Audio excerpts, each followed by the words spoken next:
الحمد لله رب العالمين والعاقبة للمتقين الصلاة والسلام على سيد الأنبياء والمرسلين أما بعد فأعوذ بالله من الشيطان الرجيم بسم الله الرحمن الرحيم ولا تقولوا لمن يقتل في سبيل الله أموات بل أحياء ولكن لا تشعرون آمنت بالله صدق الله مولانا العظيم إن الله وملائكته يصلون على النبي يا أيها الذين آمنوا صلوا عليه وسلموا تسليما صلاة سلام عليك يا سيدي يا رسول الله وعلى آلك وأصحابك يا سيدي يا حبيب الله اللہ رب العزت نے سلام پیارے نبی محمد صلی اللہ علیہ وسلم کے بارگاہ میں تو قائد و سلام پیش کرنے کے بعد معزز سامعین کرام السلام علیکم ورحمۃ اللہ وبرکاتہ۔ جمعہ مبارک کی مبارک رہوں میں آج آپ کے سامنے چند واقعات سید الشہداء سیدنا امیر حمزہ رضی اللہ تعالی عنہ کی ذات گرامی کے بارے میں کروں گا۔ معزز سامعین کرام اللہ رب العزت قرآن مجید میں ارشاد فرماتا ہے وَلَا تَقُولُوا لِمَن يُقْتَلُ فِي سَبِيلِ اللَّهِ أَمْوَاتٌ بَلْ أَحْيَاءٌ وَلَكِنْ لَا تَشْعُرُونَ۔ وَلَا تَقُولُوا اور تم نہ کہو لِمَن يُقْتَلُ فِي سَبِيلِ اللَّهِ أَمْوَاتٌ وہ شخص وہ آدمی جو اللہ رب العزت کے راستے میں مرا جس کو موت آئی اس کو مردہ نہ کہو بلکہ وہ زندہ ہے اور لیکن تم شعور نہیں رکھتے۔ یہ آیت مبارکہ شہداء کرام کی شان ہے۔ میں اپنے دوستوں کی طرف آنے سے پہلے ایک بات عرض کرنا چاہوں گا کہ یہ کسی خاص شہید کے بارے میں نہیں، ہر شہید کے بارے میں اللہ رب العزت ارشاد فرما رہا ہے کہ جو اللہ کی راہ میں شہید کیا جائے اسے مردہ نہ کرو۔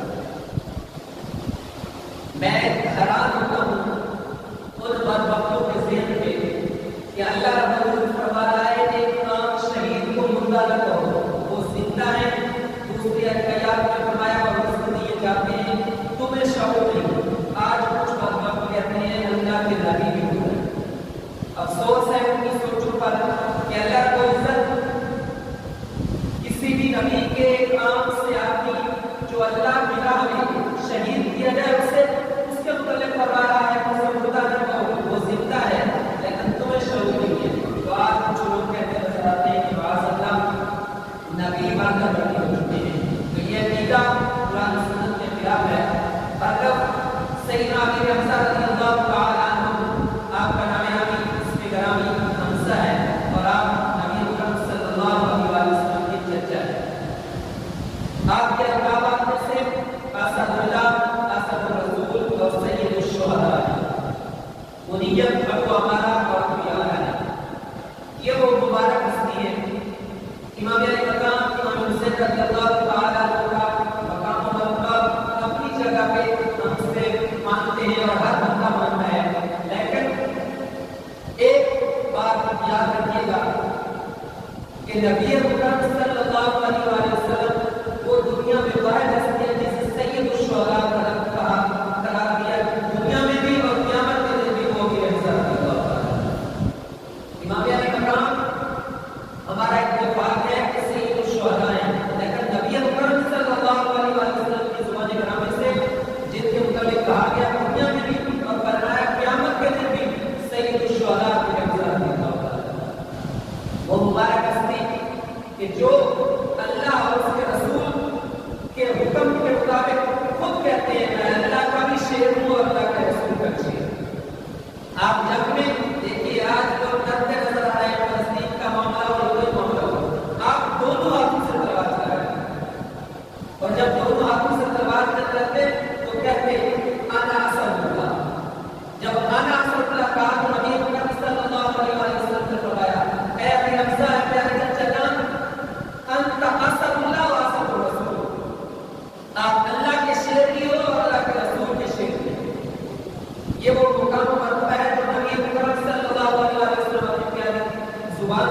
ارشاد فرما رہے ہیں. پھر تفصیل کا وقت نہیں، آپ کے اسلام لانے کا مقصد واقعہ بیان کرتا ہوں. نبی مکرم صلی اللہ علیہ وسلم صفا پہاڑی کے قریب تشریف فرما تھے. ابو جہل پر وقت آیا، اس نے نبی مکرم صلی اللہ علیہ وسلم کو برا بھلا کہا اور پھر تکالیف کی. نبی مکرم صلی اللہ علیہ وسلم خاموش رہے. وہ واپس حرم کعبہ میں جان کرتی تھی چلا گیا. وہیں ایک لوٹی جو دیکھ رہی تھی یہ معاملہ، سیدنا میرے حضرت رضی اللہ تعالیٰ عنہ کا معمول تھا کہ آپ شکار کیا کرتے تھے. جب شکار سے واپس آئے تو نبی اکرم صلی اللہ علیہ وسلم کے پیارے چچا سیدنا میرے حضرت اس لوٹی نے بتایا کہ آپ کے بیٹے کو ابو جہل نے تکلیف دی ہے اور آپ خوشی سے شکار کر رہے ہو، خوشی سے پھر رہے ہو. تو آپ دوڑے دوڑے گئے. حالانکہ آپ کا معمول یہ تھا جب شکار سے واپس آتے تو پہلے جتنے بھی حرم میں کفار کے قافلے ہوتے ابھی تک اسلام نہیں لائے. یہ اسلام لانے کی وجہ بن رہی ہے. آپ کا معمول تھا کہ حرم کعبہ میں آتے جتنے لوگ بیٹھے ہوتے تھے ان کا حال آپ معلوم کرتے، پھر یہ اپنے گھر جاتے. آج معاملہ برعکس ہے. دوڑتے وہ ابو جہل کے پاس جاتے ہیں اور اس کے سر میں ایسا زور کا وار کرتے ہیں کہ اس کا سر سے خون بہنا شروع ہو جاتا ہے اور اسے پکار کر کے کہتے ہیں تیری جرأت کیسے ہوئی کہ مجھے میرے بھتیجے کو تکلیف پہنچائی. اور تجھے میں یہ بتانا چاہتا ہوں کہ میں نے بھی اسلام کا وعدہ قبول کر لیا اگر تیری جرأت اب مجھے ہوتی. اور بہادری اور طاقت اتنی تھی کہ ابو جہل کو یہ طاقت نہیں ہوئی کہ آپ کا مقابلہ کر سکتے. آپ کے خلاف جو اس کے ساتھ چیلے چمچے بیٹھے تھے انہوں نے کوشش کی اگر ابو جہل کو مقابلہ کر کے کہتا ہے کہ قصور میرا ہے، میں نے اس کے بھتیجے کو تکلیف پہنچائی ہے لہٰذا ان کو کچھ نہ کی. وہ جانتا تھا کہ یہ چیلے چمچے کیا کریں گے، وہ تو اللہ اور اس کے رسول کے شیر بننے والے تھے. تو وہ تو جانتا تھا کہ یہ کتنے بڑے طاقتور شخصیت ہے، اگر یہ کے مقابلے میں سارے کچھ لے جائیں تو اس نے خود منع کر دیا. کوئی اسلام لاتا ہے معجزہ دیکھ کر، کوئی پہاڑ کو چلتا دیکھ کر، کوئی درخت کو، یہ وہ کچھ نصیب صحابی ہے، یہ حضور کے چچا ہے، رضائی بھائی بھی ہیں، وہ ذات بھی ہیں. یہ وہ خوش وقت انسان ہے جو حضور کی محبت میں اسلام لاتا ہے. جب یہ کام کر دیا تو پھر خیال آیا کہ میں اتنا بڑا آدمی ہوں اور میں نے اپنے ابا و اجداد کا دادا کا باپ یعنی اسلام لایا. آپ کے دادا باپ کو یہ جتنے پرانے ابا و اجداد تھے انہوں نے تو اسلام نہیں لایا. میں نے پورا چھوڑ دی اور ابو جہل کے سامنے یہ اعلان کر کے آیا ساری رات سو میں اجاڑ دیا. تو حضور کی بارگاہ میں حاضر ہوتے اور عرض کرتے ہیں اے پیارے بھتیجا، اس وقت و گمان لوگوں کے خیالات میں میں لوگ مجھے کیا کہیں گے کہ میں اتنا بڑا بندہ اور میں نے اپنے ابا و اجداد کا دین چھوڑ دیا. تو جب یہ بات کہی حضور کی بارگاہ میں عرض کی تو حضور نے اپنے دل کی لفظ میں التجا کی کہ جب یہ زبان سے کہہ چکے ہیں کہ میں اسلام لے کر آیا ہوں، اب ان کے دل کی تسلی کروا دو اور اس کو اسلام کی دولت سے برابر کر. پھر اسلام لاتے ہیں. پھر جنگ بدر کا مشہور واقعہ جنگ بدر کے موقع پر میں عرض کر چکا ہوں کہ جب کفار کے سامنے حضور نے 3 آدمیوں کو بھیجا تو خطبہ ابن شیبہ جو ان کے بڑے نے کہا ہمارے پلے کیا کیوں بھیجو. تو حضور نے جن 3 آدمیوں کو بھیجا اس میں سے ایک مرد حضرت. پھر اپنے مقابلے میں آنے والے آدمی کو قتل کیا. حضرت عبید اللہ جو کہ زخمی ہو چکے تو ان کا جو مقابلہ تھا اس کو بھی جنم ہوا.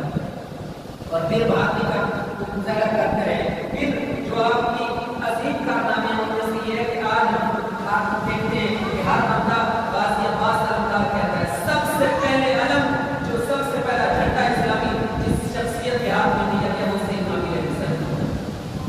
پھر وہ وقت آیا کہ جب جنگ احد ہوئی. جنگ احد میں آپ کو شہید کیا گیا. لیکن یہ بات ضروری سمجھنا فرض کرنا کہ حضرت باشی اس لیے کہہ رہا ہوں کہ اس وقت تو اسلام نہیں لایا تھا جن کو شہید کیا. لیکن بات جو سامنے ہے حضور کی محبت دیکھیے. حضور نے فرمایا میں نے تیرے اسلام سے قبول کر لیا کہ معافی کی ہوگی لیکن میرے سامنے نہ مجھے چچا کیا. جب آپ کو شہید کیا گیا یہ بھی آپ کا اعزاز ہے. صلی اللہ علیہ وسلم کا خاصہ ہے. ورنہ جنازہ ایک پڑھا جاتا ہے کہ آپ کا خاصہ ہے حضور کا خاصہ ہے. 70 صحابہ جو ان میں شہید ہوئے. حضور نے سب سے پہلے اپنے پیارے چچا پر جنازہ پڑھا. پھر آپ کی 4 بھائی آپ کی میت کو وہاں سے نہیں اٹھایا گیا.